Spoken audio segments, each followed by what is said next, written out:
Man, I gotta give myself some actual intro music like Flow and some of the other shows. What's going on, everybody? So we've got a big one on Saturday. We are 3 days away from the number 18 NC State Wolfpack traveling to Hard Rock Stadium to take on your Miami Hurricanes. Now, taking on the top 20 team, this is an opportunity for Miami to really not just get a victory, but get a victory that could really kind of put them back on track to possibly finish strong and finish with a somewhat decent record. They're 2-4, but they still have a chance to finish 8-4 if they win out. Do I think they can win out? No, probably not. Not with this team, not with this coaching staff. What's up, Randy? But you know what? Right now, because of the way they're handling the whole Manny Diaz thing, and I'll get to that in a minute. Right now, I'm just taking it one game at a time. You saw the title of my video, Can We Beat NC State? My short answer is yes. I think we can beat NC State. Absolutely. I was just reading up a little bit on the team. They're 5-1. As I said, they're number 18 in the country. Devin Leary's having a fantastic year. 1,500 yards so far, 67% completion percentage, 15 touchdowns, 2 interceptions. Jay Canes, what's going on, man? So, yeah, we are facing a well-coached, well-disciplined team. Devin Leary, as I said, is a solid quarterback, does not make many mistakes.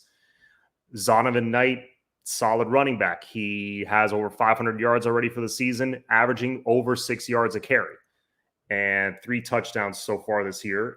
Then you got a receiving core led by Emeka Emezi, who hurt us a little bit last year.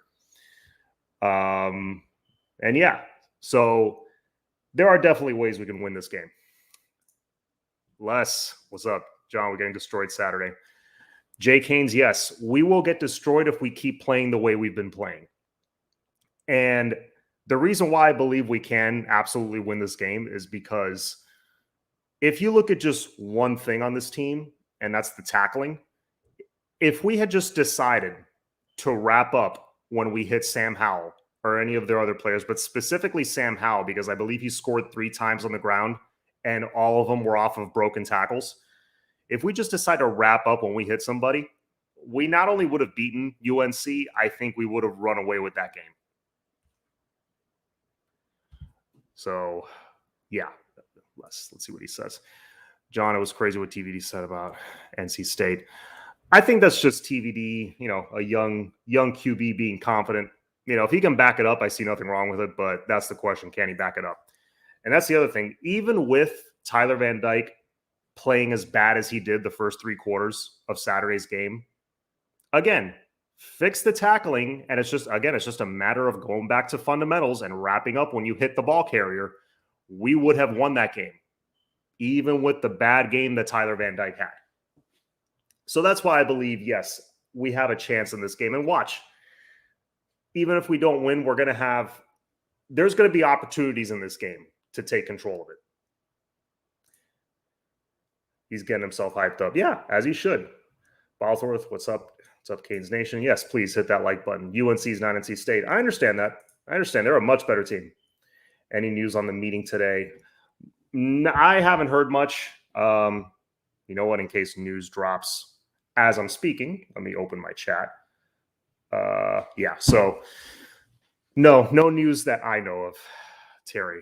I think the coaches know the end is near and will not come prepared.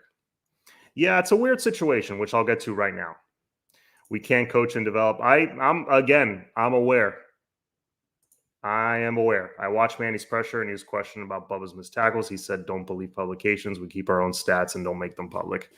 Yeah, that was absolute. I don't listen to Coach Diaz's press conferences anymore, really, for my own health and sanity, because what he's spewing is nonsense more than half the time. And the fact that Bubba thinks he's actually been playing well up to this point is just baffling to me. I really hope he does. I don't think he's a smart dude. I don't think Bubba actually believes he's been playing well. Flo, what's going on? Love you and Flo. Thank you, Wesley. So, yeah, that being said, the way they're handling this whole thing is odd. And Flo, if you're still there listening, I heard you and Max on Maxed Out. I listened to it this morning. Great show, by the way. Lots of great nuggets. Yeah, the way it seems like it's kind of a similar situation to what's going on at LSU, where Orgeron has been let go, basically will be let go at the end of the year. They're letting him finish out the year, but they're being pretty open and honest about it. That, yeah, we're moving in a different direction next year. We're starting our search, but we're letting Coach O finish the year. That's kind of what's happening here, from what I understand. But the only thing is they're not telling anybody, which is kind of dumb because a few weeks ago, yeah, it was like, the insiders and everybody kind of dropping hints on YouTube, on YouTube and Twitter. But now it's like everybody's saying it. So obviously there's something to it. Bottom line, I think the team and the coaches and the players all know something's up. And, are you guys seeing that? It's getting all scrambly. One second, folks. Can you hear me? Let me plug my camera back in. That was really weird. Okay, plug back in. Start camera.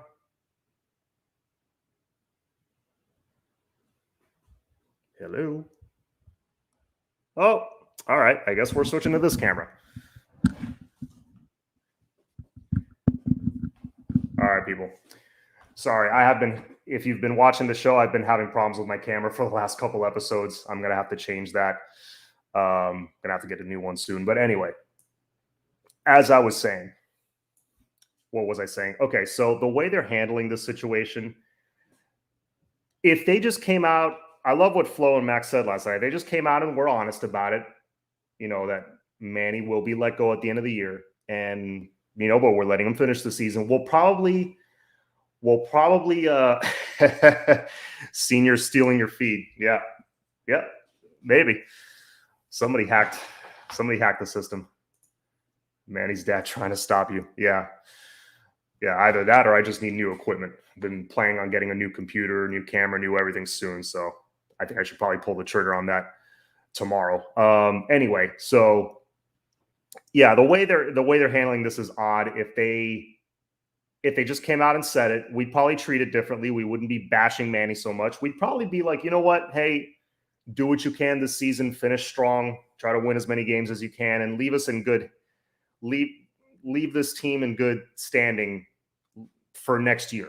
Because the roster that's returning next year is ridiculous with, the Chase Smiths and the Brashard Smiths and the Jake Garcias of the world, all those young, talented guys that have this season of experience under their belt going into next year. That roster's looking nice. Les, do you think that the AD and Manny change won't happen for a couple more months? I'm sure everyone's sick of waiting. Yeah, so here's what I was hinting at. Did you guys see the or read Gary Furman's article that dropped a couple of days ago on Kane Sport? If you did, tell me yes, give me a thumbs up, whatever. Let's see. If you live nearby, could build an SPC. That would be cool. But I'm guessing I don't live. Where do you live by, Terry? I'm guessing I don't live by you. I'm in the Gables. So Randy says no. Okay. For those of you who didn't, there was an article that dropped on Kane Sport a couple of days ago, basically stating what we've been saying for the last few weeks, that moves are being made behind the scenes. Jamar, you did see it. Okay. Moves are being made behind the scenes. And I didn't know what those moves were exactly, but basically I was told that, yeah, the search to make some changes up top are imminent. That, they're looking for candidates or whatever. The pieces are in motion is what I heard. But that's kind of vague. Like, what does that mean exactly? That article that was dropped, Gary Furman was basically saying, I mean, he gives 0 Fs at this point. He just told us everything he knows so far, that there's basically here's the cliff notes. There's basically a committee being put in place that They're going to start treating athletics like the big business that it ought to be treated like. And a lot of money has already been set aside. They're reporting that over $100 million has been budgeted for. They said athletics, not the football program specifically. That's what the article said. But basically, there is money. There always was money, but now there's money budgeted specifically for athletics. It's not a monster amount, but money and focus is being put into athletics, specifically the football program now. So what I think is happening is, yes, they're going to move on from Manny Diaz at the end of the season. It, doesn't matter how strong we finish. I think the decision's been made. Now, if the athletic director is still around, if Blake James is still with the University of Miami, that's going to matter very little, because your coaching options at that point, I think, are going to be much slimmer if Blake James is still here. But if you go out and get, let's say, an Alonzo Highsmith to run the football operations side of things, then all of a sudden the Mario Cristobal's of the world come into play. So if that's what's really going on behind the scenes, and it seems like it is, then I'm totally okay with them doing it that way. Start at the top, make changes there, and then start looking for your ideal coach. That way you have an AD and a head coach that are on the same page. So now, if that's what's happening, I don't need Manny Diaz to be fired today. As long as I know changes are coming, and they're going to do the changes the right way, which takes time. Those things don't happen overnight. John, we need an HC, not assistant coach. I agree. John, with Clemson slipping in recruiting, being in ACC is hurting them long term. I feel Clemson will leave ACC sooner than later. Should Miami go independent or stay and water down ACC? Listen, I don't think it matters what conference we're in. The conference we're in doesn't hurt us. The fact that we're losing ball games hurts us. Okay? If we were winning games, if we were 5-1 right now, 6-1, we're in the top 10. So no, I don't think being in the ACC or independent matters in the immediate time frame. Maybe down the road you want to be in a stronger conference or be independent. And this whole alliance they were planning with the Pac-12 and the Big Ten, I still like that. It lets us cherry pick certain matchups for the future. We can play Ohio State, Michigan State more often, Michigan, USC. I think we're good there. What we got to start doing is winning ball games. And we're not going to do that until we get the head coach that we want. And we're not going to get the head coach that we want until we put the right AD in place, which is why I think those changes are happening first. But if they would just come out and say it, I would feel a lot better. I don't know. That's just me. Is T-Rob staying? Good Lord, I hope so. But you know what? If they clean house on the coaching staff and he is a casualty of it, that's like you're losing one battle to eventually win the war later on. And I would be okay with that. I'm okay with playing the long game in this scenario. Man, we're going to lose so many recruits while Manny is still here. Does BOT know that or care? That's one of the drawbacks of not being open about what's happening. That's one of the drawbacks, the recruiting situation. Ja'Cory Brown, for example, doubled down on his commitment to come to Miami, which is great news on the surface. However, is he aware of what's happening right now? I would think he is, but then again, he's a high school kid. He's 17 years old, so maybe he's not as aware. I don't know. I hope Ja'Cory Brown's coming here no matter what, because then that quarterback room next year, TVD, Garcia, and Brown, the next coach coming in, let's just say the pantry is not bare. Okay, it is stocked full of talent. You got those three. You got Brashard Smith, Jacoby, Chase Smith, James Williams, Cam Kinchins, who both should be starting, by the way. I'll get into the depth chart in a second. Yeah. The list goes on of the amount of talent we have. So, yes, this recruiting class is going to take a bit of a beating. I don't think we're going to bring in a huge haul of high school kids. However, with the roster we have coming back next year and how young they are, and all the guys that got a free year, an extra year because of what happened last year, I think you have enough depth coming back that you can plug holes with the transfer portal. And then the 2023 class, the following season, is ridiculous. I mean, loaded with South Florida talent. That if we have a decent year on the field in 2022, ooh, that's going to be gross. That's going to be filthy. Bosworth said, didn't Gary Furman say Gruden was going to be the next coach? Furman talks a lot of nonsense. I don't remember if Furman said, like, confirmed that Gruden was going to be the next coach. I know back in 2015, I want to say, when it was Golden, and even before Golden, when Randy Shannon got fired, I think John Gruden was one of the names. He wasn't the only one saying it, to be fair. A lot of people were saying that. That was the hot rumor. But let's not forget, Gary Furman has been around the program for over 40 years. He has been right many, many times. Not everyone's right 100% of the time. Nobody bats 1,000. No way Gruden is coming. I know. He's talking about years ago. I wouldn't want Gruden at this point, obviously. But yeah, Furman has been around the program for over 40 years. And that article he wrote he was talking about very specific things. And the guys around the program on a daily basis, I mean, this is what he does for a living. So yeah, he's occasionally wrong. They all are at some point. But if this is really what's happening behind the scenes, this is the best news I've heard in a while. Let's see, Mel Tucker. Bosworth said, Manny's still here, keeps recruits in limbo status. The reason he ain't been fired is Blake is trying to save his ass. He is hoping Manolo gets to 6 wins. He got 6 wins. He comes back, which is a disaster. I don't think he comes back with 6 wins. Yeah. I don't think he comes back with 6. I don't think he comes back regardless, to be honest with you. I think that ship has sailed. Again, if what's happening behind the scenes is true, I think the chess pieces are already being put in place. It's just a matter of them pulling the trigger.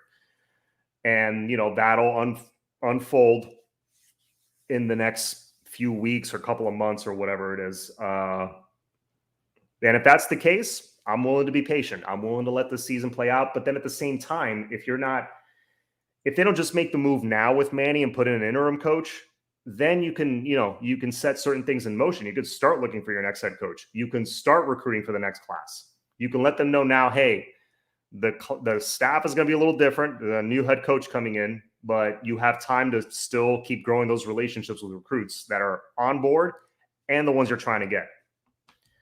But it's going to be very hard to get transfer portal guys if the Manny move has not been made yet. Manny is done no matter how the season ends. Agreed. I don't think he's going anywhere. I mean, yes, I think he's the opposite of what I just said. I think he's gone no matter what happens this year.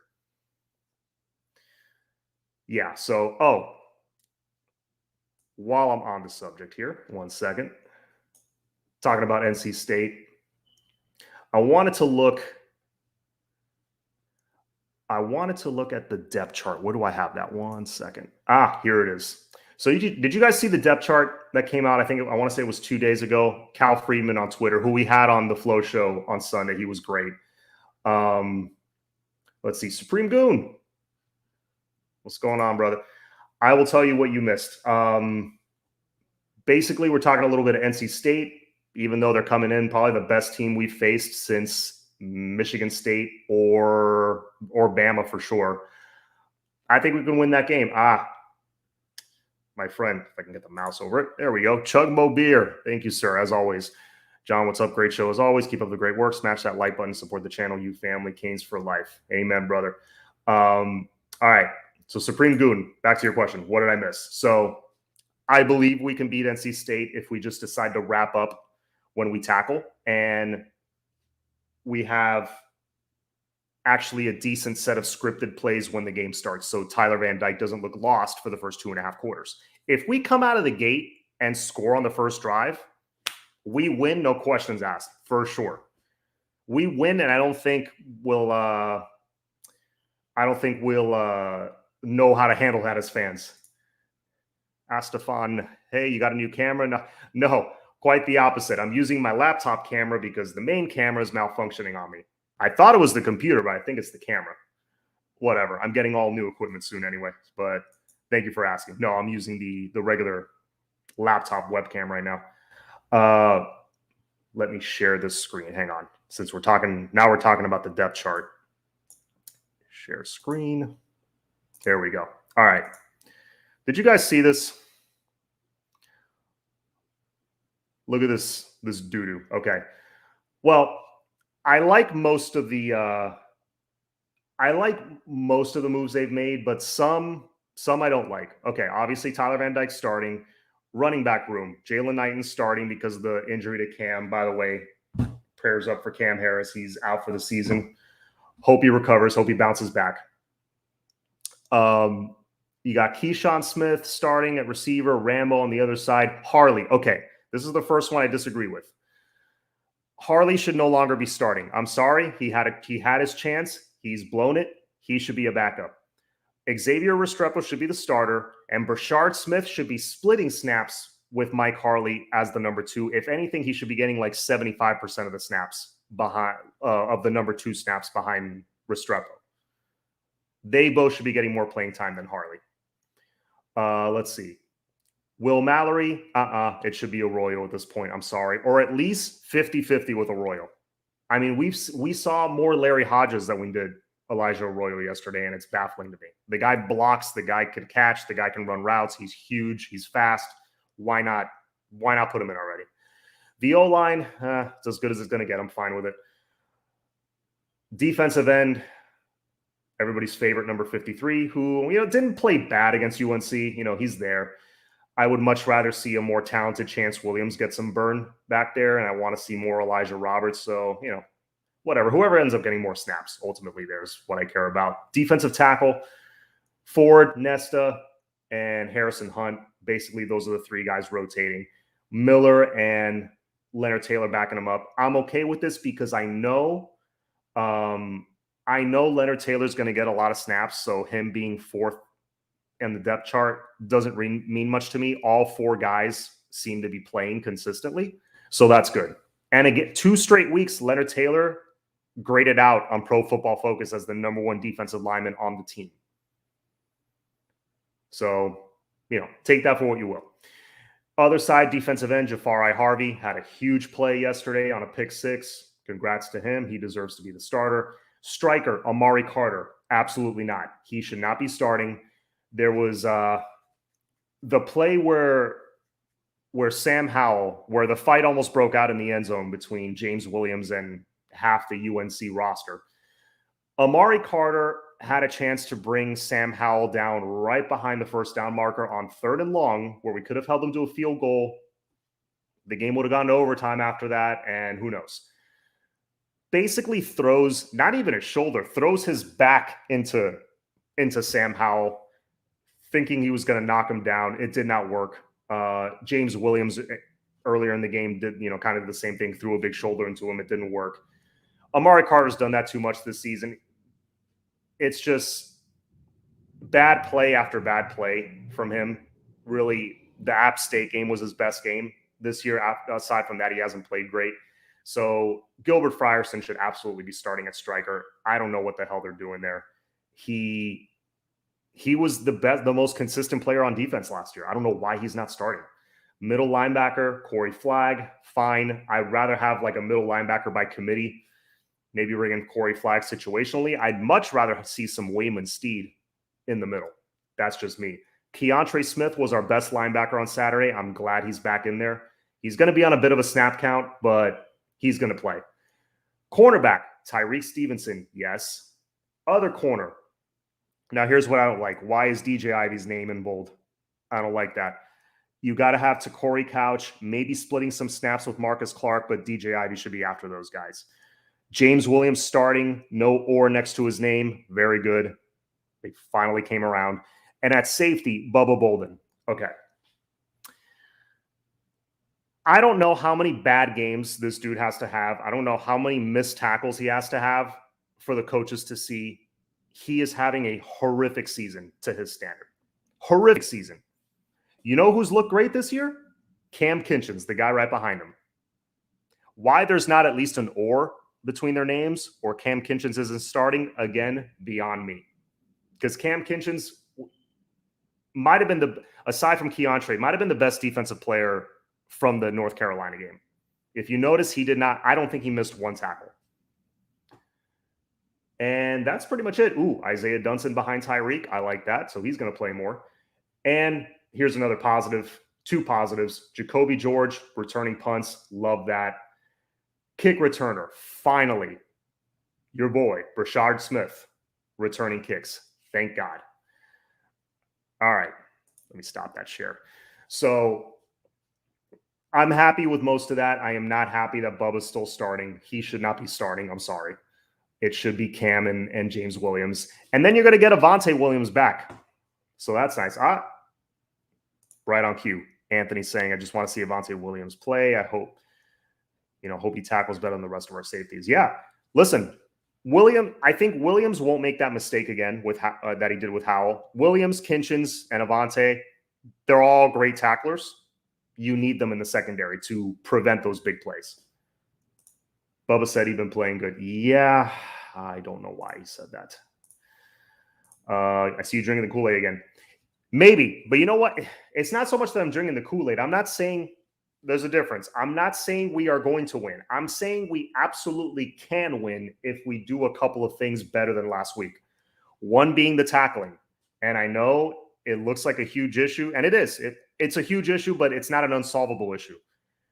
Honestly, it's a want-to thing with the players. The coaches, I'll give them this credit. The coaches aren't teaching them how to tackle like that. That's them trying to do too much. That's them getting emotional. That's them trying to make one huge play to try to be the hero, to try to jar the ball loose. If they just focus on wrapping up, if they just buy into just doing that and believe that that'll translate to a victory at the end of the game, then I think that could definitely help us win. If they just decide to wrap up, we could very likely win this game, but that's a big if.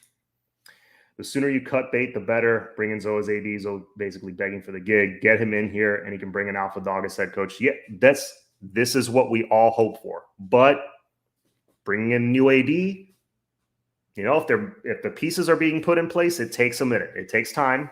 I'm willing to be a little patient for this. Once Tay get in, we won't see Bubba Bolden anymore. Maybe. Let's see what else. What else I missed during that depth chart thing? Let's see. Oh, Les. Yeah, Friedman was awesome. Need to get him back on the show. That kid was sharp. Yeah, no, I would love to have him on this show one of these days, either for the Wednesday show or for the Saturday show. Let's see. NC State worries me. Good offense and solid defense. Oh, here we go. I agree. Definitely got to score first. If we start off slow, it'll get ugly fast. Yeah, it's two things. Tackling well and starting fast. You do those two things, we absolutely win. We win that game running away. Look, we had plenty of chances, multiple chances to win that Michigan State game. We had a chance to go 14-3 at one point, but then Will Mallory had that drop. We had a chance late in the game after Andy makes that 50-something yard kick to pull within 7. We just need to stop and a score, and we tie the game in the fourth quarter. We were one touchdown away late in that game, and look where Michigan State is now. They're a top 10 team, and they're undefeated. Could have had a win against a top 10 team. So I believe, yes, the 2-4 record is ugly, but God, we're just 3 or 4 plays away from being 4-2, from flipping that record around. John, I believe Bubba trying to protect his NFL career since the season is a waste. He doesn't want to get hurt, but I agree with you. He should be replaced. Also, I believe Manny's overdue is override all his coaches. Is overriding all his coaches? Yeah. I don't care how good of a staff you have. At the end of the day, if the head coach makes the final decision and has the final say, it doesn't matter. The head coach has the final say on everything. They set all the programs in training camp. They do all the programming for practice pretty much, as far as I understand. So they're in control. They're at the wheel. The assistant coaches, yes, work directly with the players, but they don't have as much say as you would think in certain situations. Sigmund, did Benny Blades have his meeting yet? I haven't really heard anything yet. I don't know if anything. I don't know if that's just for optics or what. I hope Benny could get in there and get his message across. Bosworth, we need to start fast for once instead of being down 13-3 at the end of quarter one. The only way we win is going up 10 or 14 early. I think if we jump out to a 7-0 lead early, that'll completely throw off NC State. Like, oh, this isn't the team we've been watching on film. They actually scored on the first drive. We score on the first drive, I'm 90% sure we win on Saturday. Getting the first quarter is that important for us because we've been so bad to start games. Playing time for seniors instead of the bus players. Yeah. Blades meeting was supposed to be today. Yeah. I'm going to look more into that because I'm not seeing much on that.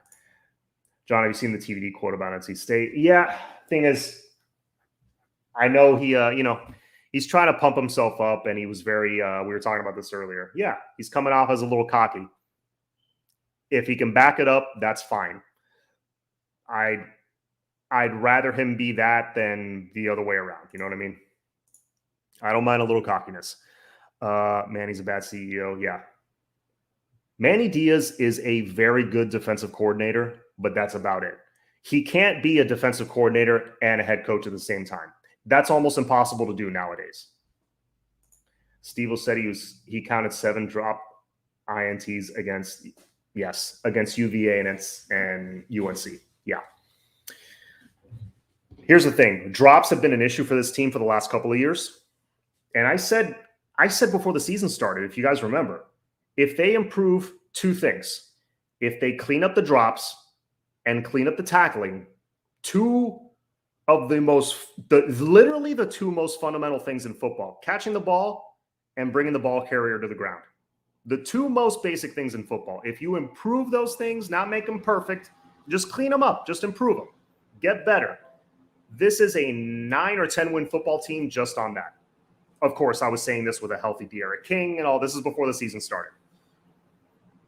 You improve those 2 things, you go from 8 wins to 9 or 10 wins like that instantly.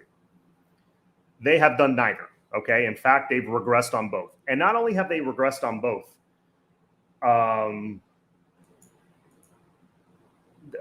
not only have they regressed on both, the interceptions are also getting dropped, which is even bigger than dropping passes. Because dropping a pass, dropping a touchdown, even those are huge plays. But dropping an interception, especially I think we've dropped 3 interceptions in the end zone. Those are game-changing plays. Those are, hey, UVA is about to score on the opening drive on us. Cam Kinchens breaks on a route, the ball goes right through his hands. If he catches that ball, not only does he kill that drive and they get no points, he might be running it back the other way. There were 3 dropped INTs in that game, and I guess 3 or 4 in the UNC game. Dropping a pass is one thing. Dropping an interception, that is game-changing. That's a game-changing play. You just got to catch the damn ball. Yeah, right. What about halftime? We make no adjustments. That's not true. Hurricane 92 says, we definitely make adjustments after halftime. We just need to start off better. Yes, there's a reason we start off so bad and then we make it close and it comes down to the final play at the end of the game. Because we do make some adjustments in the second half. And the team does play better in the second half. Why we can't put 4 quarters together is, well, I know why, bad coaching, but if they can just do it if they could just do it Saturday, get off to a fast start, I could almost make a promise that we'll win. Blake James has gone off the grid. Where's that ass clown? No tweets, nothing. John, does Blake James go to the home games? How does he walk around Miami? He must hate going out. I don't know. I really don't care where he is right now at this point. We'll see. We'll see. Don't want to be 2-5. Wow. Yeah. No one wants to be 2-5. Nobody wanted to be 2-4. But here we are. He's not even a good DC, and it's not debatable. There's a reason we are the worst tackling team in college football history, and it's because of him. He has this issue at all of his stops. Has tackling been a huge issue at his other stops? I know scheme-wise it was, but I don't know if tackling regressed. I mean, if it did, that makes sense. That would make sense why he got fired from Texas and all that stuff.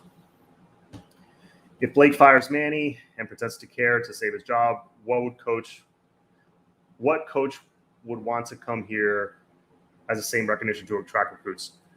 Well, they're making moves behind the scenes, Caesar. They're trying to find the ideal AD. It seems like that's what they're doing. You need to do that first before going out to make your head coaching hire, which, to your point, if Blake James is still here, it's not an attractive job. If literally anyone else, if it's Chud or Alonzo Highsmith or Dan Morgan, any of those guys, all of a sudden this becomes a way more attractive job. Because remember, look at the roster you got coming back next year. Look at the quarterback room alone. Look at the running back room with Knighton and Chaney, just those two. And then you got Thad and Cody Brown. I mean, that's absurd. Have you heard anything to be considered? Who's being considered for AD and head coach? I know Zoe for AD. Yeah, Zoe is the main target and the main name being thrown around right now. And assuming Zoe is eventually the guy, which I hope so, then Mario becomes the number one target because of how close they are. But even if it's not Mario, you need to make the right decision at AD. They got to get it right this time. And if they get it right, you kind of have your pick as the head coach. It could be Luke Fickell. It could be, I don't know, just to throw out another big name, James Franklin. If you bring in the right AD, all of a sudden that checkbook opens up and, this becomes a very, very attractive job for any coach. A little too late now, though. Too late for what? Might not mean anything, but I saw Manny coached defense at Middle Tennessee State, and they were pretty good. Listen, when Manny was a defensive coordinator here in 2018, we had the number 4 defense. So you can't take that away from him. I'm not saying he should be the guy at head coach. He absolutely shouldn't be. But I think he's lost some of the upperclassmen, and that explains the poor tackling, because you learn tackling as a kid. I've never seen, in my years of watching college football or NFL football, I've never seen tackling this bad. It's atrocious. It's almost to the point where they're doing it on purpose. That's how bad it is. So that, I think, is more on the players it's on the coach for having the wrong guys out there, which led to the poor tackling, in my opinion, because he just lost the upper class. Look at the O-line, though. They suck. Yeah, the O-line sucks. Totally agree. Has anyone seen Peyton Matoka throw a football? Just wondering if TVD goes down, will Matoka be able to handle the reins? The way TVD has played lately, I don't think it's a massive drop-off. If TVD is playing to his potential, then yes, it's a huge drop-off and it's a huge blow. People might hate me for saying this, but right now, I hope we don't. Like the quarterback room has already been hit very hard. If Tyler Van Dyke goes down and it's Peyton Matoka taking the reins, it is a drop-off, but I don't think it's a huge drop-off. Let's just say that as of right now. Okay, I'll be on a few more minutes, guys. Rooster is okay, but both line of scrimmage and linebackers needs an overhaul. There's definitely talent at safety, D-line, and skill positions. I think at linebacker, just the right guys need to play. We need to see more Chase Smith. We need to see more Sam Brooks. Keontre Smith played very well against North Carolina. So the guys are there at linebacker. I think, Chase Smith, maybe you got to wait a year and then, bring in another class. I don't think it needs the overhaul we think. I think they're just playing the wrong guys at linebacker, to be honest with you. Rooster's more than okay. Did you see the game he had against North Carolina? He had a monster game. I think he scored 3 touchdowns. And also, the one time when he decided to get him the ball in space, look what he does. He takes it to the house. and gets us back in the game. Yeah, Rooster's a beast. We have to fire Manolo and Blake for optics alone. How do you even go into 2022 trying to sell tickets with these guys still in charge? Maybe they just want that ACC check. For the record, I know I was wrong about this. I thought a move was going to be made after the North Carolina game because I called it before. I didn't think they were going to win, and they didn't. They played better than I thought. They made it close, but they didn't win. I thought a move was going to be made, but now that I understand a little more what's happening behind the scenes, I think – not that I agree with it, because I don't. I think a move should be made now anyways, but they're waiting to the end of the season to, I guess, get the right guy for the AD job first before they make the move at head coach. But you can at least get rid of Manny and put in an interim coach. I've seen teams rally around an interim coach. Like, tell me if you guys have seen this in an NFL season or a college season where the season's kind of lost, fired mid-year, but then whoever the interim coach is, for whatever reason, the team kind of rallies around that interim coach. Look, it happened with the Las Vegas, with the Raiders the other day. It happened with the Dolphins when Dan Campbell took over after Philbin left. It happened with the Dolphins back in 2004 when Wannstedt got fired and the D coordinator took over. They started winning some games. I have a lot of Dolphin examples for that one. Let's see, who else? USC a few years back, Coach Orgeron took over as the interim. They started winning. It's happened many, many times, guys.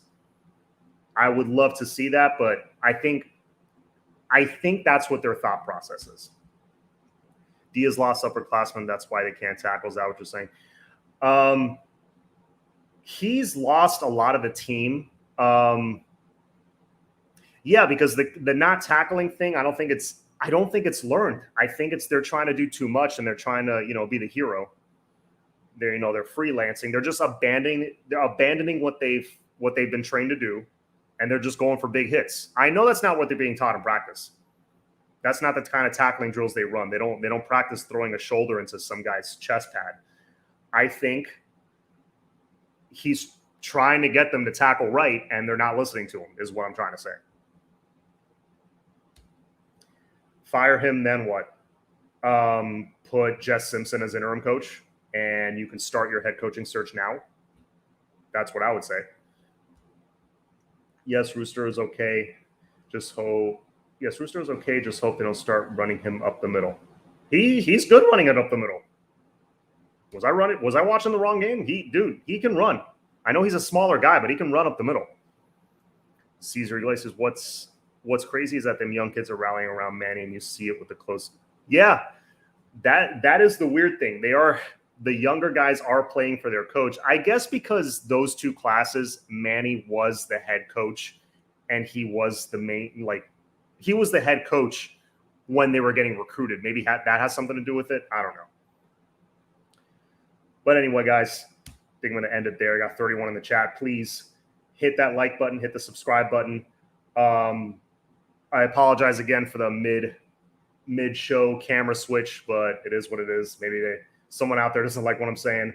But yeah, we got a big one on Saturday, 7:30 p.m., national TV. Actually, is it regional coverage? I don't know, but I know it's on ESPN2 or ESPNU. And if you're planning to come to the game, if you're not coming to support the coaching staff and the administration, that's fine. Come and support those kids. I'm going to be there. I'm going to be there screaming and cheering like I always am. And I hope they get that W because I really believe they're capable of doing it. Will they do it? I don't know. I'm not going to give you a prediction. I'm not feeling super confident. But let's just say it would not shock me if we pull off a victory. It wouldn't shock me in the least. Anyways, guys, have a great rest of the week. Go Canes. It's all about the U. I'm out.